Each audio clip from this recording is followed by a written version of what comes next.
It's a few minutes after 7. We're going to go ahead and try and get our meeting started. If I could get everybody to stand, we'll start with the pledge and prayer.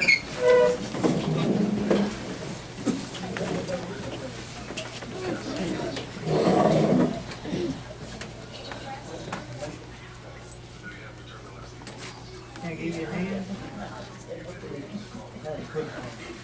We won't consider it a protest if you want to see it. We know you'd like to be seen.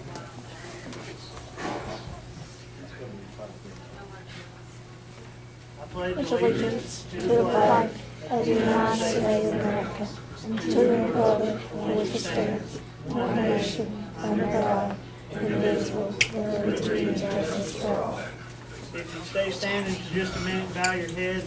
Jace Kimbrough is going to lead us in a prayer. Our dear gracious Heavenly Father, thank you for the time you've given us this evening to come together as a group and assemble and speak freely to assemble under your graces, Lord. And just thank you for this group of men that put us together, the Second Amendment Right group. And watch over them and their families as they lead their families and their communities through a tough time in this nation, Lord. And just watch over each one of the people that's in this room tonight, and those that are not in this room. Just bless them, Lord. Just keep them under your healing hand. Anyone that's in their family that's hurting, or just throughout this country that's hurting right now, what we're doing. Please have grace and just let us make the right decision if you have us see fit. I'll go with and hear those in you. Amen.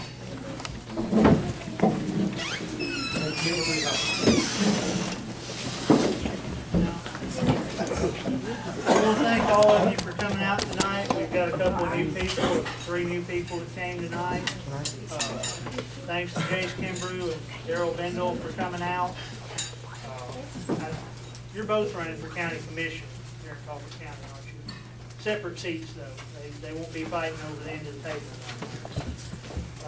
We've got a couple of more speakers that I think will be here. There's a separate event going on in Tuscumbia today, so we're going to try and give them a little bit of time to show up.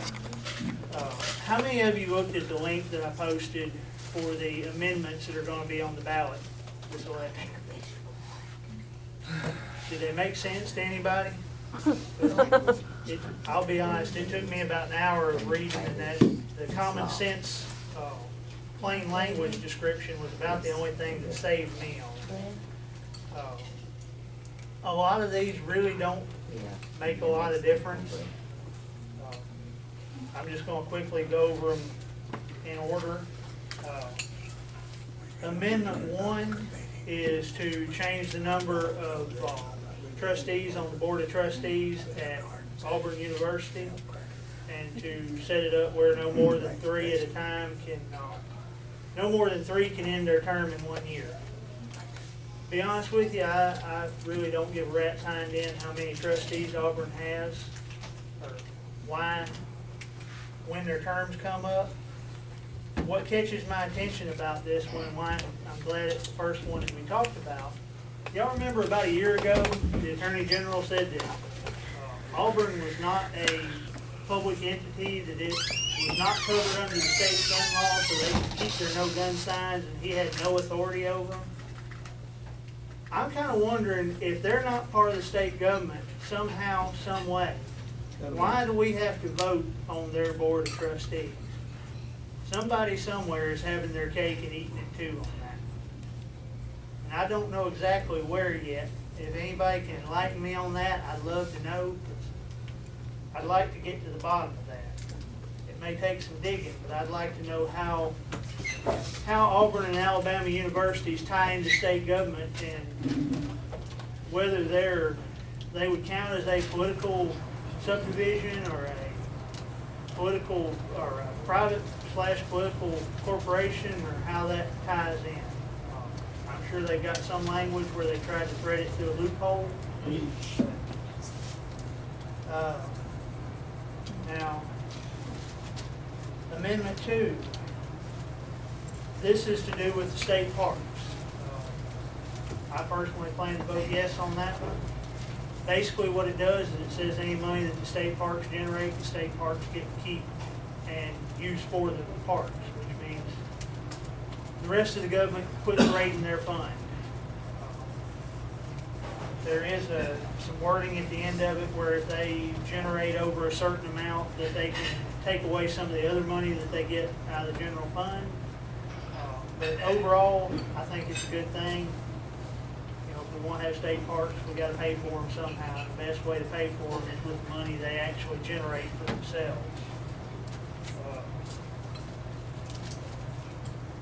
Let's see.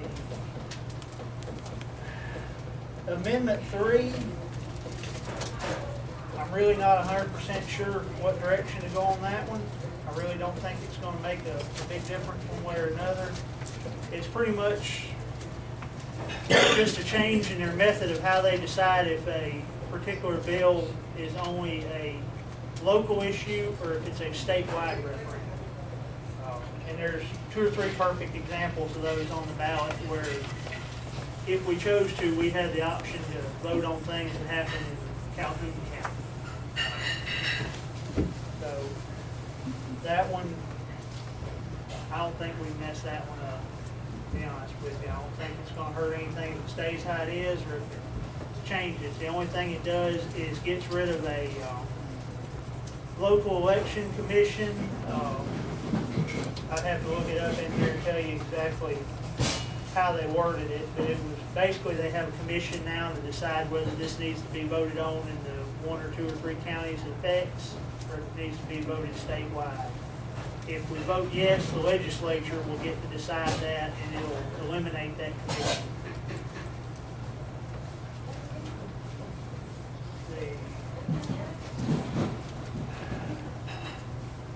Amendment 4. This one I'm going to go a little bit deeper into. I'll read you the plain language description of it here.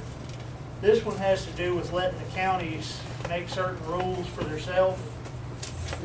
You know, Alabama's got a pretty convoluted system. A lot of times to have a county policy, you have to have it voted on statewide.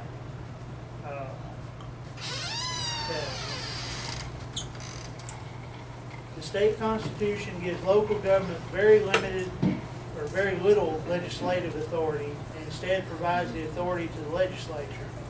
So the legislature makes decisions for counties and local governments one at a time through local acts. In 2005, the legislature adopted the Alabama Limited Self-Governance Act, which allows counties to adopt laws that address controlling weeds, junkyards, litter, rubbish, noise, pollution, unsanitary sewage, and animal control without having to ask permission from the legislature. The laws are only effective in unincorporated areas of the county and can only be enforced if approved by a majority of voters in the affected area. Since 2005, 19 counties have utilized the provisions of this law. Amendment 4 would give counties essentially the same authority granted through the Alabama Limited Self-Governance Act without the need for seeking approval from a majority of voters in the affected area. Under Amendment 4, counties could pass and enforce these laws by vote of the county commission. Specifically, Amendment 4 would allow for counties to adopt programs and policies relating to county personnel, litter-free roadways and public property, public transportation, safety on public roads, and emergency assistance. Amendment 4 would prevent a county from imposing a tax or fee or establishing any program that would infringe on a citizen's rights to the use of his or her private property. Amendment 4 would not change any of the compensation, terms of office, powers, or duties of elected officials of the county. Amendment 4 does not apply to Jefferson County and does not allow a county to supersede, repeal, or amend a local law that currently exists. If the majority of voters vote yes on Amendment 4, county commissions can adopt programs and policies relating to county personnel, litter-free roadways, and public property, public transportation, safety on public roads, and emergency assistance without having to ask permission from the legislature. If the majority of voters vote no on Amendment 4, the process used by counties for adopting and enforcing local laws related to controlling weeds, junkyard, litter and rubbish, noise pollution, unsanitary sewage, and animal control would remain the same. There's no cost for Amendment 4. As I understand it, and even the plain language one is a little bit complicated on that, but as I understand it, basically that lets your county commission enact things without having to run it through a vote through the county. The one example I can think of on that, and it was not a county commission, it was a city council, was over in Sheffield. When we went over there and were fighting with them about the no gun signs in the park, they passed an ordinance that if you had a tree on your property that they didn't think needed to be there, they could come and cut your tree and then bill you for cutting your tree without your permission or approval or anything else, and if you didn't pay it, they put a lien on your property. I don't see that one getting past the voters, but it whizzed right through when it was just the city council voting on it. So, as much as I don't want to make things any harder on the county commission than they have to be, because we currently have a pretty good county commission over in Lauderdale County. I'm not nearly as up on the county commission over here, but I think we very well could have two good commissioners on there pretty soon if everybody voted for them. It always makes me nervous whenever government gets more authority. Whether it's a good thing or not, I can't really say, but it always makes me a little bit nervous to give them more authority. I think we've probably got enough already. But I'll let everyone decide that for themselves. Amendment 5 is just combining and rewording for more modern language, a couple of things. As far as I can tell, there's really no consequence to it. It's not going to actually change the functionality of what it does. So that one, just vote however you feel like on it. Somebody may have more information on this than I do, and feel free to chime in if you do. I'm not much of a lawyer. I'm more of a carpenter and electrician, but I've been doing my best to study these things. Amendment 6. This is one that we all need to vote no on, I think. And I've heard this talked about a little bit on the news and on the radio. This is trying to change the terms of what it takes to impeach an elected official in Alabama. Makes it next to impossible to actually impeach someone. And the best description is probably the one I put in my notes here. The very short note that I made this was trying to save Bentleys, we'll say hind end, because there's a lot of kids in the room. That's pretty much the only purpose it serves. So if we vote no to that, the impeachment proceedings will stay the way that they are. And if he's guilty of the things that it sounds like he's guilty of, then they'll be able to impeach him. And if not, then they won't. That's really the purpose of impeachment, is if they do something bad enough that they need to be gotten out, we as the American people need to have a redress against our elected officials when they go down there. You hire somebody and they don't do the job you send them to do, or they do it, but they do it in such a way that they run off your other business, you won't be able to fire them. You don't want to have to go, well, I hired you for a year, so I guess you can keep running off business for the next 7 months. You want to fire them then. We need to be able to do the same thing with our officials. Amendment 7, I'm not going to vote on at all because it relates strictly to Etowah County. And since I don't live there, I don't think they really need my opinion on it.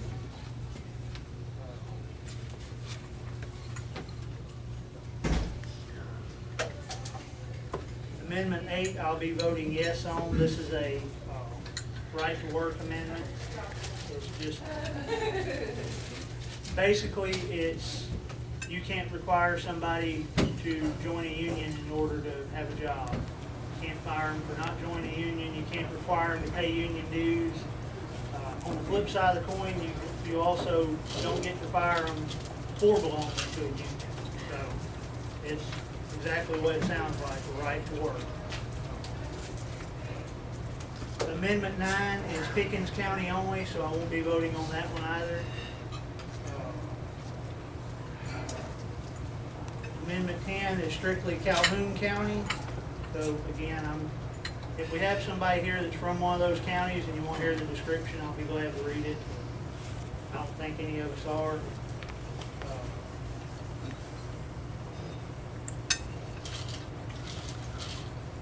Amendment 11, that's another one that's actually got a little bit of importance to it. And that's one that I'll be voting no on.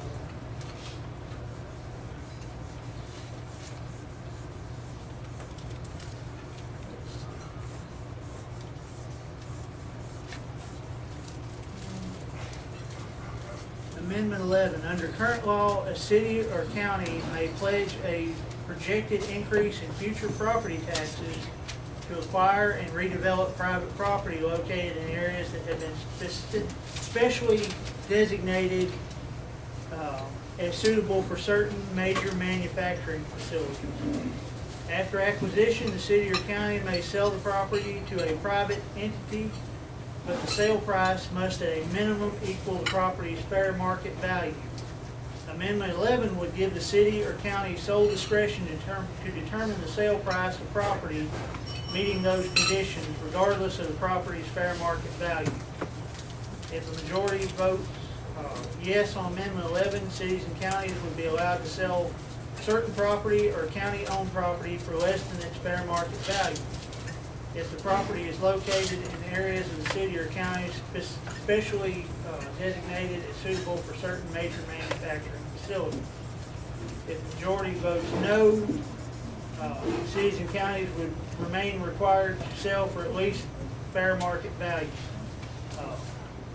The whole reason I'm voting no on that, on one hand, I could see a yes vote on it because you may be able to bring in a certain industry and almost give them the property in order to get the jobs. But on the other hand, I got a feeling some politicians' brother-in-laws would all of a sudden be in that certain business. And, it's sad that our government is so corrupt now that you have to look at everything and figure out who's trying to weasel something in, how and why. But that, they have other methods to bring in those businesses.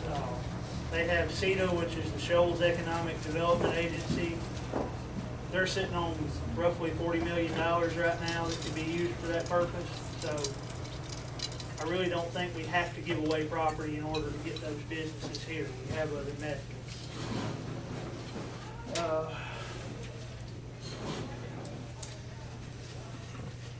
Number 12 is related to Baldwin County only.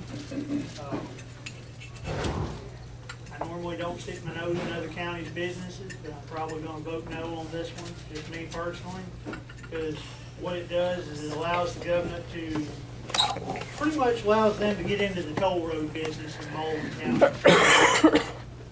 I'm already paying taxes every time I buy gas. I don't need the government charging me twice to drive on the road.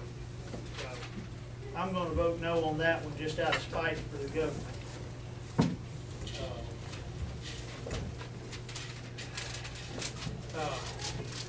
Amendment 13, it eliminates maximum age limits for elected officials except for judges. Not everywhere, but some counties in the state have a maximum age limit that they may say if you're over 65 or over 70 that you can't be elected to this certain office or can't be re-elected to that office. This amendment, if you vote yes on it, that eliminates those maximum age limits on there. And doesn't do anything about minimum age requirements. If they have a minimum age requirement, they eliminate the maximum age requirements on everything except for judges. I don't know why the judges are different.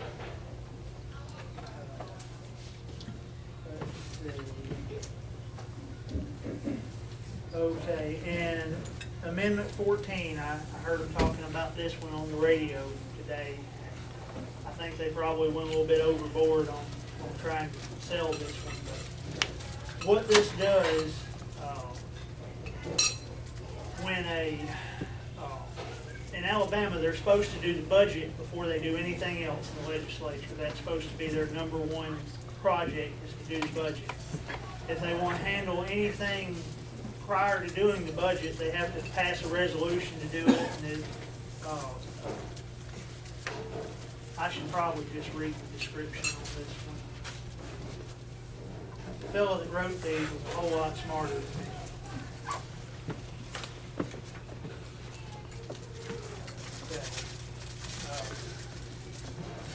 Amendment 448 was added to the state constitution in 1984. The purpose of that amendment was to encourage the legislature to pass bills related to the state's budget before passing any other bill. However, if the legislature wanted to pass a non-budget bill before the state budgets, the amendment required the legislature to pass what became known as a budget isolation resolution, or a BIR. Not to be confused with a BAR. Those are more fun. On every bill it considered before passing the state's budgets, in order to pass a BIR, needed approval from at least 60% of the legislators present. And that's where the problem came in. I'm going to go back to ad-lib. This guy was smarter, but I hate looking down reading in front of everybody. What they would do is, if it was a bill that only affected certain counties or a certain region, out of courtesy or respect, the legislature from, say the representative from Huntsville wouldn't vote on something that only affected Mobile. So they got messed up on their percentages on here, and where it talks about a percentage of the voting legislature, they were using a percentage of the legislature that voted on that particular bill. So they didn't actually have the required number of votes on it based on the whole amount of legislature in attendance. All this does is says they keep everything that they done between 1984 and now, that they were they didn't actually technically have the number of votes they were supposed to. How they figured this out after 22 years? 32 years. Undoubtedly some bookworm looked through and went, you know what, y'all been doing this wrong. They had their version of Barney Fife that was looking for something wrong. But pretty much all Amendment 14 does is say that, okay, y'all made a good faith error, you can keep all this stuff. So it won't actually change anything. It'll just basically give them a mulligan on that and fix those. So I don't think we're doing any harm with that one either. If we vote no on Amendment 14, then they still don't actually change anything immediately on all those laws and bills that were passed between then and now, but it leaves an opening for, if there's an issue with one of them, they can go back and go through court or go through hearings and resolve it that way on an as-needed basis. So they're not really going to do anything about it one way or the other. They just want to make us feel like we voted on something.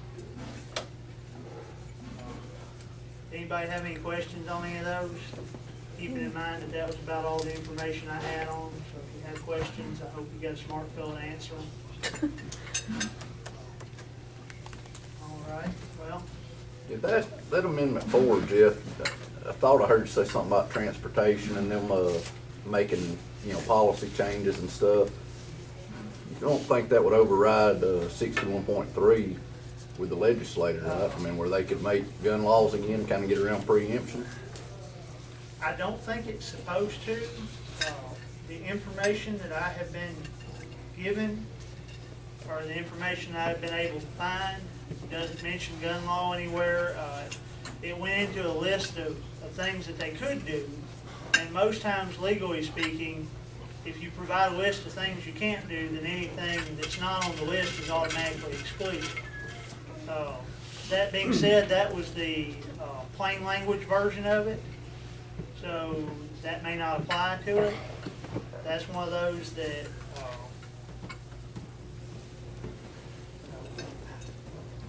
I personally, like I said, I'll vote no on Amendment 4, just because I don't think government needs any extra authority. Basically, Amendment 4 is giving them the ability to pass something and not give us the opportunity to vote on it. if you're gonna make a law that I'm supposed to live under, I wanna vote. I might get outvoted, and I can live with that if I get outvoted fairly. That's another one of those things you gotta throw in this year is fairly. But you know, if you come along and go, well, we've made a law, you're gonna live with it, I'm not nearly as prone to abide by it.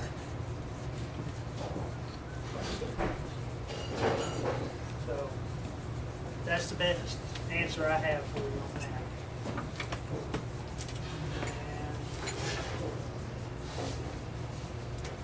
And, hey, take this over there for me. Over there. Clean up the old guy and ready. That way you can read what I've got. I don't know if any of y'all, speaking on voting fairly, I don't know if any of you have seen it. I'm sure you have, since there's been about 1 million videos of it going around. Apparently in Texas, they're having problems with the voter machines. When you hit straight Republican ticket or you hit a Republican candidate, it's changing it to Democrat.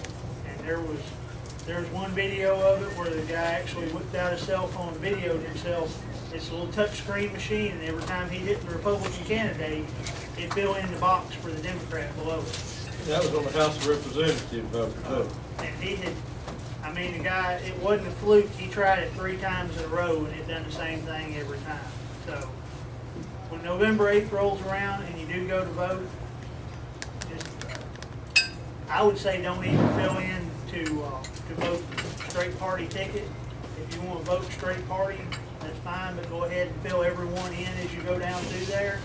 Make it as hard as you possibly can for them to change your vote out. I plan on taking a picture of my ballot. I don't know that it'll do any good, but I'm going to take a picture of mine anyway. Just to make sure if Donna comes around to my house, I can tell her, I didn't vote for her. Go away. Ain't it funny, every time they malfunction for the liberals. Yeah, see, that's not a glitch anymore when it only does it in one direction. Right. So you've heard me ramble enough. I'll ramble a little bit more after these guys get done. Chase, you want to come up first? This is Jace Kimbrough. He's running for Colbert County Commission.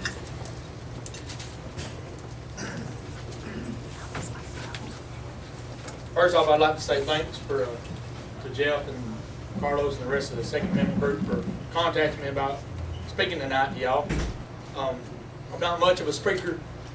Me and Mr. Bindall, we both just came from the roundhouse where we've seen some polished politicians, and we're both running on a Republican ticket. I just believe that's my conservative values. That's what I resemble.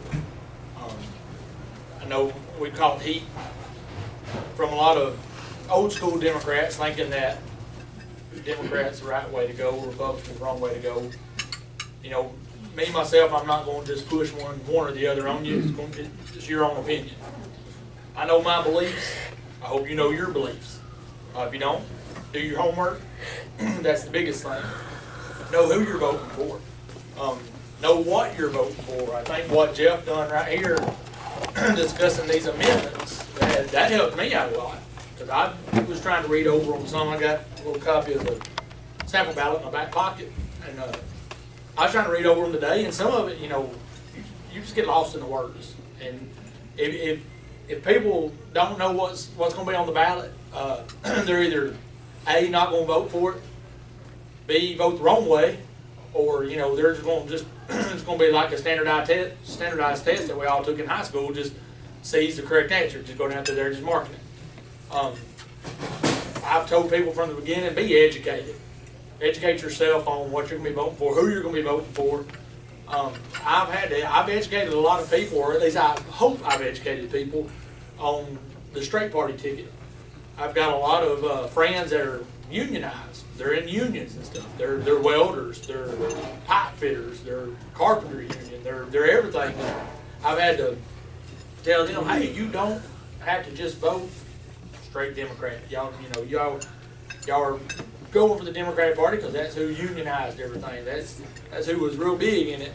And I said, you know, if you don't if you don't want Hillary in there, do not vote straight Democrat. You know, don't even, if you don't want either one of them in there, just don't vote. Vote for your local people. But I've reminded them that when you don't vote for one, it's almost like you're voting for the one that you don't want anyway. So if you figure out which ones, I've been hearing a lot of people say the best of the two evils. In my book, Trump's a businessman. You know, I'm not up here to campaign for him, but y'all all know who's on the ticket, what they stand for, what they don't stand for, what they might have done in the past, and what they might have said in the past. It's a lot of it's, you know, you got to form your own opinion. That's one thing that makes America great. And Trump says, let's make America great again. And I think, you know, that's getting lost in translation to a lot of people in the country, that it might not necessarily mean, you know, this country has fell off the map that bad to make it great again. But I think it's the political correctness, greatness. Have your own opinion. One thing that made this country great is being free to speak, being free to assemble, being free to have your own opinion. Be free to be you. You know, I know there's a lot of controversy on, you know, the abortion bill and that kind of stuff. You know, that's, you know, gay rights. You know, that's to each and every person. You know, I know what I stand for, and that's how I'm gonna perceive things. That's how I'm gonna fight for things. That's how I'm gonna argue things. I've had a lot of, I wouldn't say arguments, but conversations with people that are okay with abortion, that are okay with gay marriage, that are okay with, you know, sending troops over and sending classified information to get them killed. There's some people that's okay with that, but, you know, in my book, no, it's not. As far as countywide goes, we've got to, in order to be great, you got to start small. And every big business that I've ever seen, ever read about, ever studied on, it didn't start out Fortune 500. It started out with a foundation.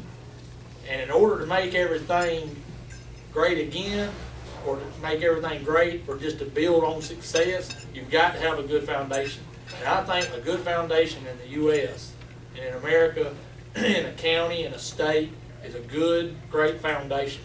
If we start here in the county level, and we make this county great or greater, we form the foundation, this county is going to be able to work with Lauderdale County. It's going to be able to work with Franklin County. Before you know it, it's Northwest Alabama. Then, before you know it, it's North Alabama. Then North and Central. And North Central is the whole state. And then that state is going to grow to its neighboring states. That's how we're going to make everything great or great again or greater, or however you want to say it. Sometimes everything's a lot in the wording. Talking about that Amendment 4. Again, I've not done a lot of research on it. All I know is what Jeff has spoke on it right here. You know, I'm running for county commission. I'm not, you know, that's going to be kind of one of them, going to have to study on that before I vote on it. We put people in place to make votes, but we got to put the right people in place to make sure that your county is doing the right thing. I don't think it's right to put 6 people, one person from each district, and then what that one person wants for his district, he gets as far as rules, laws, all that. I myself, talking about the Sheffield deal, if the city deemed a tree a nuisance and they wanted to cut it down, that's on their ticket. You know, if it's that big of a nuisance, take it down. Don't build the landowner. That's not right. That tree might have some kind of significance to that landowner. That's where city councils, county officials, state officials, you put the right people in the place to be able to talk it over and get the right thing and present to the people that put them in the office. Say, hey, here's what we're looking at. Here's what we come up with. Here's our options. Now it's up to y'all to give us the feedback that y'all put us in the place to represent y'all. Here's what we're bringing to the table. What do y'all think? Is this right? Is this wrong? Which hopefully the people you put in place is is doing the right thing. But, you know, a lot of people say, oh, you know, politicians are dirty. Well, no, not all politicians. You get a group of dirty ones together, they're gonna, you know, they're gonna run the whole bunch. It's just like having a box of tomatoes. You got one bad tomato in there, it's gonna end up running that whole box, unless you weed them out. Well, that's where you got to start weeding out the bad politicians from the local, then the state, and then the national level. As far as our county goes, I know we've got Lauderdale and Colbert here, and I don't know if we've got any other counties. You know, I think, like Joe said, we've got CETA in place for incentives to bring businesses in here. Hey, between Colbert and Lauderdale County, we could blow up the state of Alabama big time. I know, I looked at our unemployment rate today, 6.6%. I think we've got just a little over 23,000 people in Colbert County that's of legal working age come through the census, I guess is how they come up with that. But 6.6% of those little over 23,000 people are unemployed. Now, I don't know if that's by choice, by disability, or how they get all the numbers. It's just unemployed. They're unemployed. So that, to me, That's the ones drawing the unemployment check. What's that? That's only the people drawing the unemployment check. All right. So, you know, that's the people that's wanting to work. Unemployment to me is the people that's wanting to work. And that's what I said over at the Roundhouse. They gave us a minute to talk. I believe in work. I believe in hard work. And you know, I'm ready to work for this county. And I know the people in this county are workers. They're hard workers. They're willing to work. So, you know, if we can put the people that want to work, we're going to make this county work. We've got all the tangibles to make Northwest Alabama great. We've got the river, we've got the highways, we've got the railways. There's, I mean, that's like making a nice, good, sweet tea. You got your tea, you got your sugar, you got your water. Let's put it together, we're gonna have something great right there. But putting the people in place to make those right decisions, and to know that the people put you there, you know, as a public official, if you want to call them that, politician, however you want to call it. I ain't putting myself in there. I put myself in the hat to be put there, but it's y'all. Y'all are who puts people in place to speak at a round table for y'all, and then we can come back to y'all and say, hey, here's what we're looking at. Give me your opinion. Give me your insight. Let me hear from you, the people. I think that's what America's lost touch on. Counties, states. I think we've all lost touch on hearing what the people's got to say. And if the people don't like something, don't force it down their throat. The only time that you're going to force something down somebody's throat is when that kid needs that cough syrup and it just don't taste good. You're going to say, you going to take it, or you're going to be coughing the rest of your life. But, you know, something as fragile as livelihoods, it's about the voters. It's about the people. And if the people aren't happy, the people are going to get fed up with it. I think that's where we're at in this election. We're fed up with it on the local level. We're fed up with it on a national level. So I mean, as far as my campaign goes, my district is the west end of Colbert County. I go from pretty much Colbert County Co-op on Highway 72 all the way to the Mississippi State line. This county's pretty big when you get out on the roads and start driving. Looking at it on the map, it don't look that big. When you get out on the roads, it's pretty big. And I've met a lot of great people, and I continue to meet great people. And it's people that's made this county where it is today. It's people that's making this county where it's going to be tomorrow. And that's where I've urged a lot of young people to vote, get out and vote. When they told me, hey, I'm not registered, how do I get registered? I'm like, well, you can either fill out the card, or I downloaded an app to where I could register people. There ain't no telling how many people I registered when I knock on their door. They say, well, I'm not registered. And I registered somebody in the middle of Walmart. Wasn't in my district, but I was talking to them, I registered them. People at a football game. I registered them at a high school football game one night. At their house. So that's the biggest thing is being informed and making that difference. Your vote does count. I know we've heard that our whole lives on TV ads, radio ads, your vote counts, and there's gonna be some people that's gonna say, my vote don't count. My vote don't count. Well, in the grand scheme of things, it does. Be careful what you're voting for and who you're voting for. Be informed on what you're voting for and who you're voting for. And put the person in the place that thinks along the same lines as you do, that you believe in the same things. And look at the tangibles of everything. Who do you want there? What do you want to be represent you as a county, as a state, and as a nation? But so if y'all got any friends and family out in District 6, Carver County, drop them my name if they've got any questions. If y'all got any questions, feel free to ask me. If I don't have the answer, I'll find it and get back to you, or we'll come up with a solution together. And that's where I like the feedback from people that that I get to talk to on a one-on-one basis. But I think that's all I've got. I've rambled a pretty good bit there. I don't even know. I didn't script nothing. I just go by the seat of my pants. So. But if y'all have any questions, feel free to ask me, or concerns, or I'm sure me and Carlos can come up with something. We'll get Jeff to back us up. Go ahead, you know you want to do it.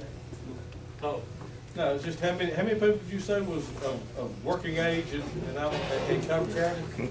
the census thing I read today, and I pulled it up, I Googled it. It was like 23,000 something. I thought that was low. Yeah, it is, because 6% of that when you tell is only like 1,380. Yeah, it's like 1,380 people have drawn an unemployment check. Well, that's just in Carver County. Well, yeah, but still, I mean, Yeah. that's And that's what. Well, that's awful low. it is, and that's what. And see, but the thing about unemployment- 80,000 right now. Well, that's what I was thinking there, because And the thing about unemployment is, the only people that they counted at are the ones that still drawing their 26-week check. yeah. Once not the it's ones that are over with, still since there's not an extension, and there's folks out there, I've seen times when that's blowed through and you still can't find work. Yeah.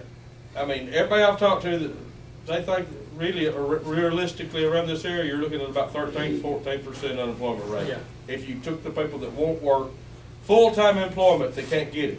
And there again, these folks that work half-time, part-time, Yeah. they can't get it. But that's just like, I was doing some work at Pet Depot over at their retail store, and they had a girl in there applying for a job, and they told her that it was only 29.9 hours a week. Yeah. Because if they've got 60 hours in a pay period, which would be 2 30-hour shifts, they had to give them, even if it wasn't for Full-time 1 staff. month, they had to give them insurance. Yeah. Benefit package. Right. So what they've done is, when you hire in, you get on the schedule for 29.5 hours a week. Yeah. So what happens is automatically you're a company that only works people part-time. Yep. And drawing a part-time paycheck at minimum wage. Right. So, Thank you, Obamacare. right. Yeah. I mean, It's cut. A lot of companies have said, well, we don't want to reach that 30-hour mark. Right. Simply because of that. And then that puts that. but then also, if you're working that 29.5 hours, you're not eligible for unemployment. So now probably now you're underemployed is what you are.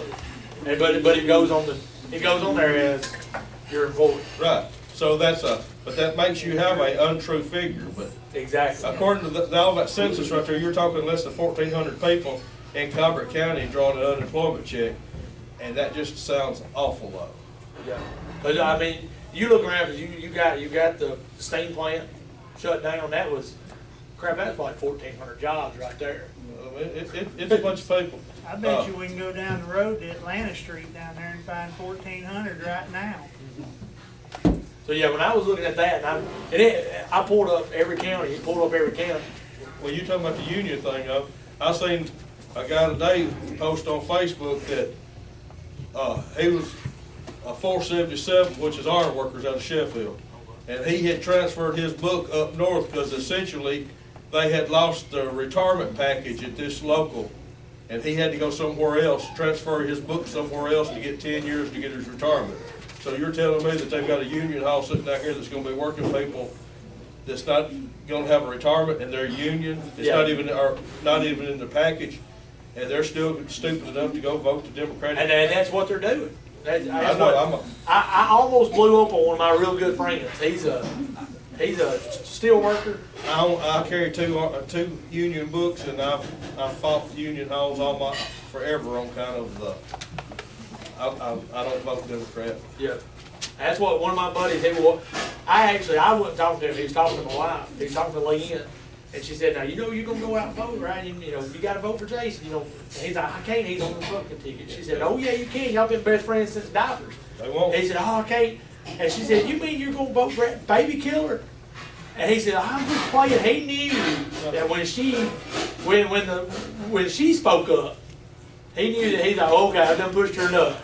But even him, he said, yeah, I'm Trump. I'm Trump and Pence.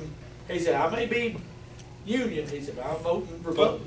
But he probably don't tell a whole lot of people that. That's why these polls run, because you go to a union meeting and what you hear is vote jobs, vote for your job, vote for your job, vote for your job. And they've got them convinced that voting for them will save your job, when the reason the jobs is not here is because they passed now. Exactly. Well, you've heard Clinton say she's gonna kill the coal industry, or I mean, you know. And you don't think that's not a trick? trickle? You don't think that's not a trickle down? I mean, that's why Calvert Steam Plant has been closed, because it's coal fired, and the government can't make Alabama Power and all these other coal fired plants go out of business as long as they're running coal fired plants. So they're gonna shut them all down. Once they get all theirs shut down, TVA shuts all theirs down. It won't be long. You won't have no coal fired plants, and then where's your electricity coming from? We headed for a third world country in that aspect. Well, that's where we've got the tangibles. We've got to get them back working. Because that 600-acre solar farm they put over in Waterloo. Yeah, well, in Rhodesville, it's going to work 6 full-time employees. Yeah.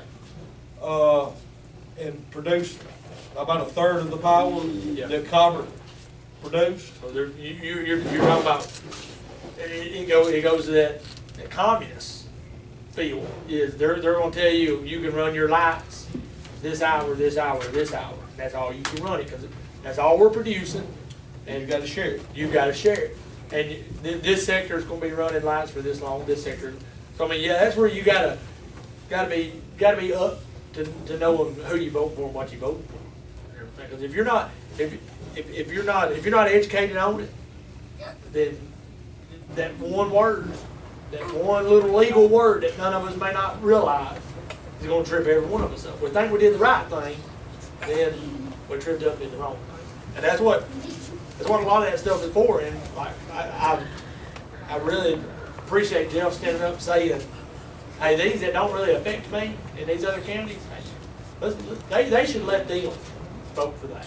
Don't leave what's happening in Mobile County. Don't let Carver County affect what's happening down there in their local government. Anybody else have a question for Jay?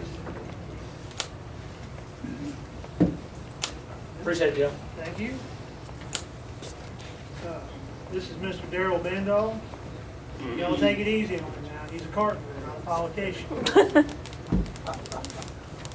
Us carpenters can only do so much. Then they call it welder. Then you call it welder. Only if we have to. Okay, hi, I'm Darrell Bendall, and I'm not like Jace. I have to have notes, okay? And if I don't have them wrote there, I'll write them down on my hand. You see some on my hand. So if I look down every once in a while, it's just try to stay on course. I was born and raised in Colbert Heights. I graduated in 1975. I've got 3 children, 1 grandchild, and another one about that big on the way. I've got a basset hound that's 14 and a half year old and blind and deaf. So I've got a pretty full schedule. I serve as deacon at Mountain Rise Baptist Church, and I teach a men's Sunday school class. So these guys kind of keep me on my toes. And I've also told the guys in the Sunday school class that if I am fortunate enough to be elected, I'm looking to them to help keep me where I need to be. And that would involve everybody in the county also. And we have a Facebook page that Eric back there has set up for us.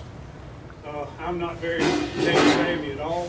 I still have a flip phone, so if anything technical comes along, I just let Eric do. I do strongly believe in the Second Amendment, And I know that without the Second Amendment, we won't have a First Amendment very long. So I'm gonna take this a little bit different direction than the way Jason took his a while ago. One question I wanna ask y'all, why are we here tonight? I mean, I know we're all here, we're talking about the Second Amendment, why are we here? Why is it even necessary? Why is this script necessary? What's happened? What's happened to us? Why have we allowed our country to go in the direction it's going? Why do we have to sit here and fight for our rights from people that are Americans that are taking it away? Why have we done that? Our country's going in the wrong direction. Just like this gentleman here was talking about we're nowhere what we were, nowhere near what we were. All of our God-given rights are trying to be taken away. Every time we look on TV, they're trying to do something else. Race relations are terrible. I did not vote for Obama, no stretch of the imagination, but I thought when he was in there, he could do a lot of good. And he has done 100% opposite of what he could have done. This country's a mess. Just look on TV, you got riots trying to break out. I don't know where we're going. We've got business owners. Just because they don't want to bake a cake for a gay couple, they fine them $130,000, lose your business. Why do you allow this?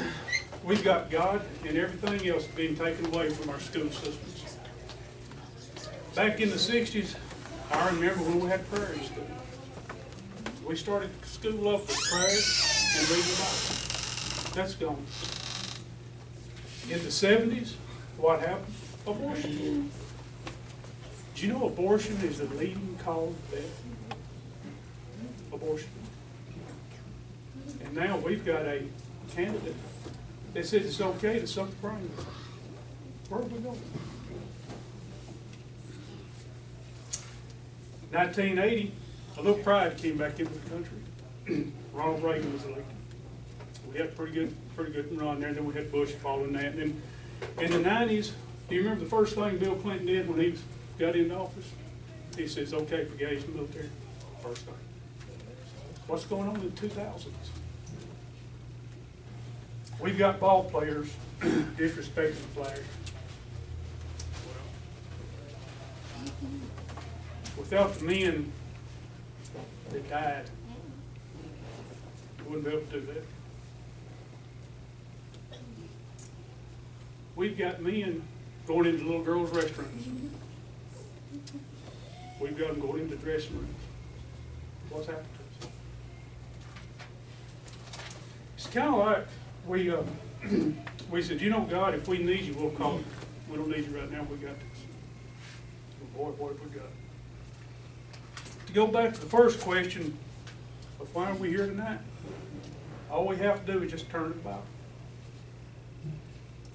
2 Corinthians 4:4 says, whose minds the God of this age has blinded, who do not believe, lest the light of the gospel of the glory of Christ, who is the image of God, should shine on them. That's God. It's Satan. Satan has blinded the eyes of the people of the United States. Now, another thing that's happened is, I was raised a Democrat. Eric back there, we're cousins. And if our grandmother knew that both of us were Republicans right now, it'd be like a low rumble at the cemetery at Mount at Bethlehem. She couldn't stand it, but she was raised that way. And a lot of that had to do with the Great Depression. I mean, it did. It was rough, but also there was other things involved in that. And also the Democratic Party is not what it used to be. It's not the same thing. Now it's more of a communist, socialist type party. And you know another thing that's happened where we are right now? It's right here. We have voted for what's best for this and what's best for our country and what's best for us. We've asked for it. We've got it.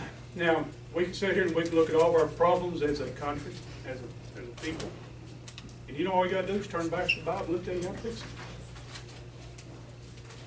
it. 2 Chronicles 7:14 says, if my people who are called by my name will humble themselves and pray and seek my face and turn from their wicked ways, then I will hear from heaven and will forgive their sin.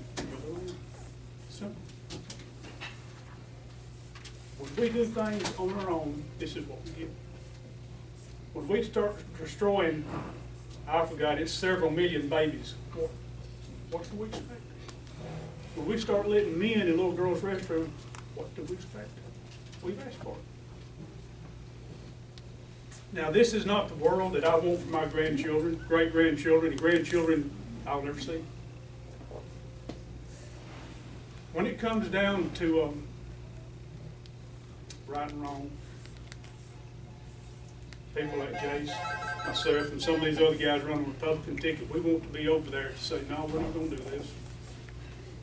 We're not going to stand back and vote for this to happen. And with people like y'all supporting us, we'll win this thing here in a couple of weeks, and you can rest assured that when we do go in over there, we've got the best interest for everyone, and is our concern. Okay. And that's all I've got. If anybody wants to ask any questions, I'll be more than happy to try to answer.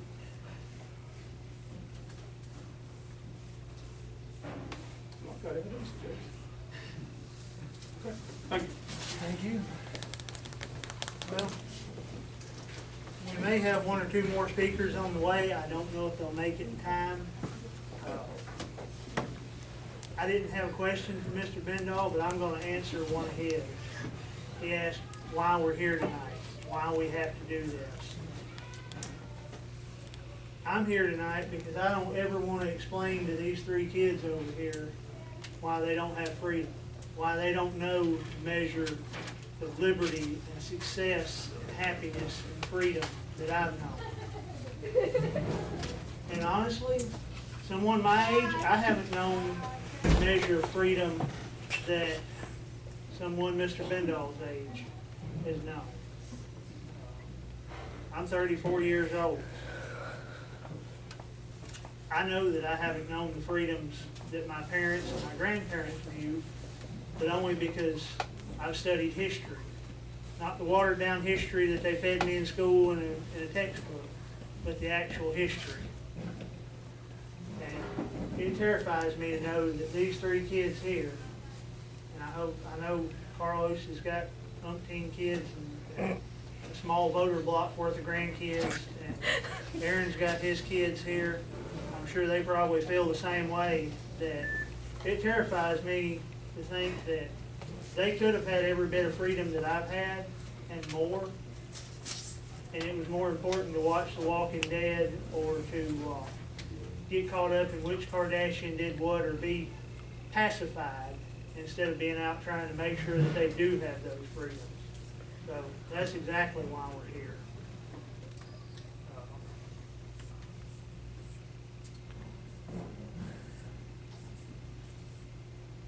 We've got a couple of programs starting up that I just want to make sure everybody knows about. Most of you that have been here a while know about the Santas for Seniors. We're officially kicking that off. Carlos has got a whole book worth of quarter turkey and ham chances. We're going to raffle off a turkey and a ham. It's a quarter a ticket. We only have the one set of tickets. We didn't make turkey and ham tickets, so just put a T or an H on there for which one you want. Feel free to buy as many tickets as you want to. We will give those. We decided to do that right before Christmas, right? So we'll give that out about a week before Christmas to let you have time, if you don't win, to go get yourself a turkey. So decide how you want to cook the extra one if you do win. All the money from that goes to our Santas for Seniors program. That's where we put gift bags together for underprivileged senior citizens in the Shoals area. Some of those go to Colbert County, some go to Lauderdale County, some go through the American Legion. Last year we were able to give away 120 complete bags, and we gave away some spare that we had, all the leftovers that we had, along with about 40 of the complete bags went to the American Legion to go to deserving veterans and their families. We couldn't think of a better group of people to help, a group of people that would deserve it more, and especially the veterans, but the seniors in general. You just can't be here 65, 70 years and not have paid your dues in one way or another. Richard Pryor probably said it best, you don't get old being a fool. But if you help in any way you can on that, whether it be to make donations, to buy tickets. Yeah, if you want to help us out to sell some tickets, any way you can help, we appreciate it.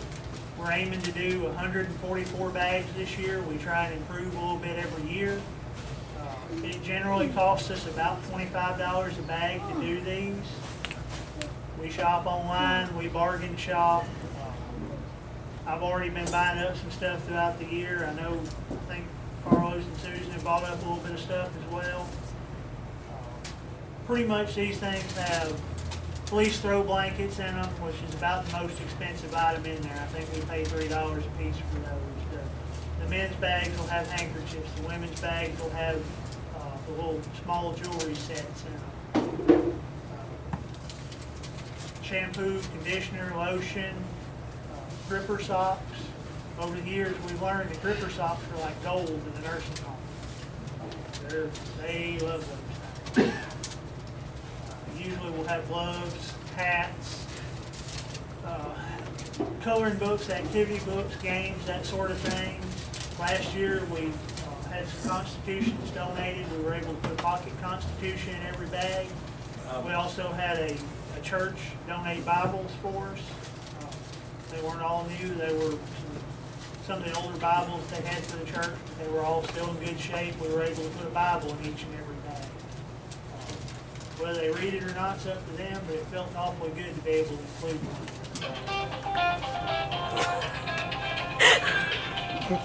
And probably, do we need to have a referendum on cell phones? You got to watch the new people. He's only been coming here since the very first meeting. He hadn't had time to learn the rules. Probably one of the best things. You better answer. You better answer, Susan. You're going to be in trouble. You're gonna be in trouble. Probably one of the best things we were able to put in the bag, though, is we took and we printed our own Christmas cards. We bought Christmas cards that were blank on the inside, and we printed our Shoal Second Amendment logo on the inside and the message that, Merry Christmas. We just wanted to let you know that somebody was still thinking about you and still cared. And all the people that came to pack the bags, we all took time to sit and hand sign all of these cards. And I'm going to tell you right now, you sign 120 of anything and you will get tired of signing stuff. Uncle? That was the one day in my life I kind of felt sorry for the celebrities that have to do the autographs and the book signings and those kind of things. And then I remembered how much money they had, and I wasn't feeling sorry. We're also going to be rolling out another program, and this is one that if you decide that you want to donate something to it that we can use for a prize or something, that's fine. But to start it off, Carlos and I are going to self-fund this. I'm going to donate for the first month, and then he doesn't know it yet, but I'm going to hit him up for the second month and chain him into it. We haven't came up with a good name for it yet. If you come up with one, we'd love to hear it. It's basically Rewards for Good Samaritans. We want to hear all those stories of somebody stopped and did something nice for them. Whether it be you were on the side of the road with your hood up and this one guy finally stopped and helped you to get your car fixed or helped you get you in out of the rain or whatever. Or whether it be, we especially love to hear stories about when police officers who actually went above and beyond the call of duty to do something good for somebody. But this can be first responders, this can be firefighters, this can be law enforcement. Really, it can be anybody. That's why we went with Good Samaritans. We kept trying to figure out who we include and who we not. And we just decided we'll include anybody that's done something above and beyond. Now, you don't have to send us a message and tell us if somebody pulls a card out for you at Walmart, but somebody stopped and helped you change your tire. Somebody did something for you that took away from their day that that they, is uncommon. You know, used to, if you raised your hood up on the side of the road, somebody would pull over and try and help you. Now they'll speed up. We've actually been out raising money for charities before, and I've seen people walking down the aisle at a gun show, and they'd see us taking up donations, and they'd grab their kid and pull them to the other side of the aisle and go, don't talk to those people. Because they were afraid we might ask them for a donation. That's the mindset that we've come to in America, is don't let anybody ask me to do anything. So we're going to run this through our public page. For those that don't know, we have the Facebook group. If you hadn't joined it yet, go ahead and join it. It doesn't cost you anything. But we also have a public page for Shoals' Second Amendment that we need to generate more traffic through. We need to get more people used to coming to that public page so that we can get the group out there to people without exposing everything in the group to everybody on Facebook. Not that we have anything that interesting to hide, but we can't reset the group at this point. Facebook won't allow us to. It's got to stay private. So that public page, it's got a join now button or a sign up button up at the top you can click, and it takes you directly to the group where you can ask to join. So if you have a story like that, post it on the public group. You don't have to name the person if you don't want to, but we will need to be able to figure out who they are and how to get a hold of them if they win. We're going to start this off by, we'll have a certificate, and we'll do $20 for a lunch. They can spend it wherever they'd like to, but we'll buy them lunch. And we'll start by doing that. We will select a story towards the end of next month, before the meeting, and we'll make that award at the meeting. If we can get the person there, we'll try and get them there. If we can't, we'll figure out how to get it to them. Does that sound good to everybody? So, did I forget anything? Oh, $171 is $1.71 is in the bank account. How much?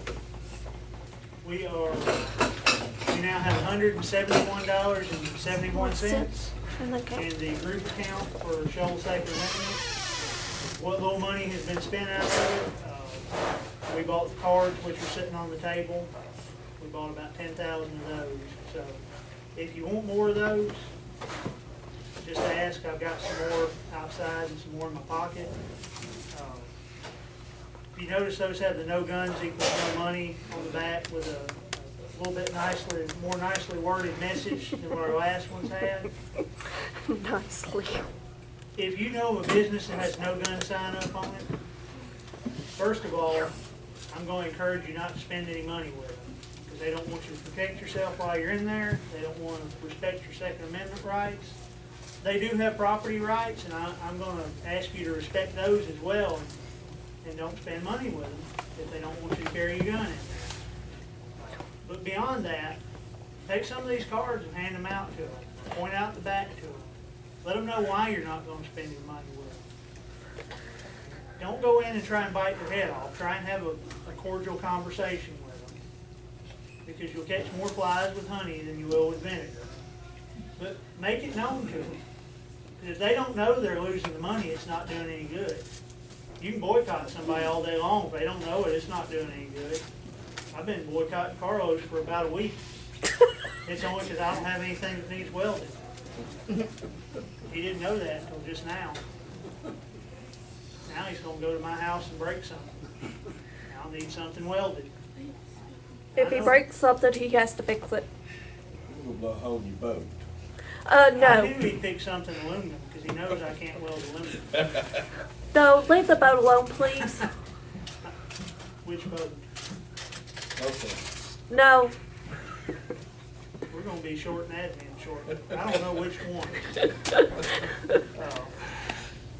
Hey, he's catching the good fish still. Leave him alone. Well, can I say something? Sure. For everybody that carries, and I'm sure everybody here does, I'm not going to go into all the details, but a couple weekends ago, I was in a restaurant. Went in the bathroom, washed my hands, got a paper towel, looked up there and said, somebody thought it was nice of somebody to pick that little kid's gun up and lay up here on the paper towel rack. And I dried my hands and start walking towards the door, and like something slapped me, and I realized all of a sudden, night sights. They don't put them on toy guns. And I go back and I pick up a nice Glock 43, loaded, sitting on the paper towel rack in a restaurant. So, you know, I don't know who's allowed to own weapons or be in possession of weapons, so I wasn't going to go hand it to the manager. We didn't need the public relations to call the police and have that in the paper. So we sit there at 8 and watch people and listen. And luckily the person that had lost it came in to see if somebody had turned one in. And I gave it back to him. And the scary thing is he works in law enforcement. You know, them folks, only them, they are trained well enough to be trusted with guns. So, just keep that in mind when you're out. Wear clothes that you can't wear your little sports shorts with a belt clip and expect that thing to work for you. You need to carry something, but you don't have to take it off and put it somewhere else when you need to. Because he took it off, took care of his business, and forgot to pick it back up and put it out. And on a related note to that, statistically, concealed carry permit holders actually commit gun crimes at a lower rate than police officers do. Not to make them out to be the crime lords of the area. Just, we commit gun crimes at an amazingly low rate. And he did not offer by my leave. We're about to run out of time tonight. I don't think Tommy and Thomas Barnes are going to make it. I want to thank Jace Kimbrough again for coming out, and Daryl Bendall for coming out. I know Jace has been supporting our group for quite a while. We used to have our meetings down at his restaurant when he had Trojan House open down here. On the other side of the road, or the river, we've had a lot of support come through from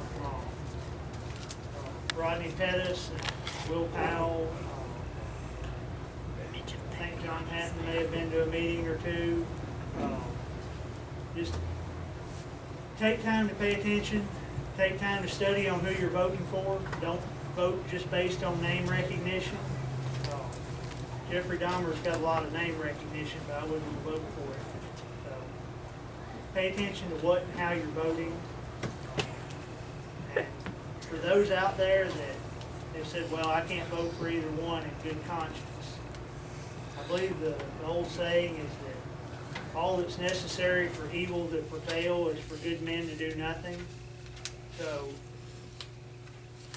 if you can't agree with what Hillary Clinton says, even if you don't like Donald Trump, go out and vote against her, if nothing else. I know we're supposed to be bipartisan and all that, but I'm sorry. How many?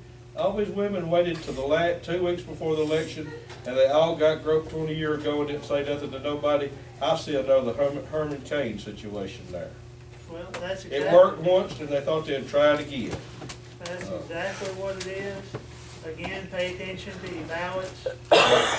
I'd recommend don't even do the straight ticket. Go through and mark each one, because it's a whole lot harder to have that many errors than it is to have just one. Thank you for coming out. I hope that we'll see you next month.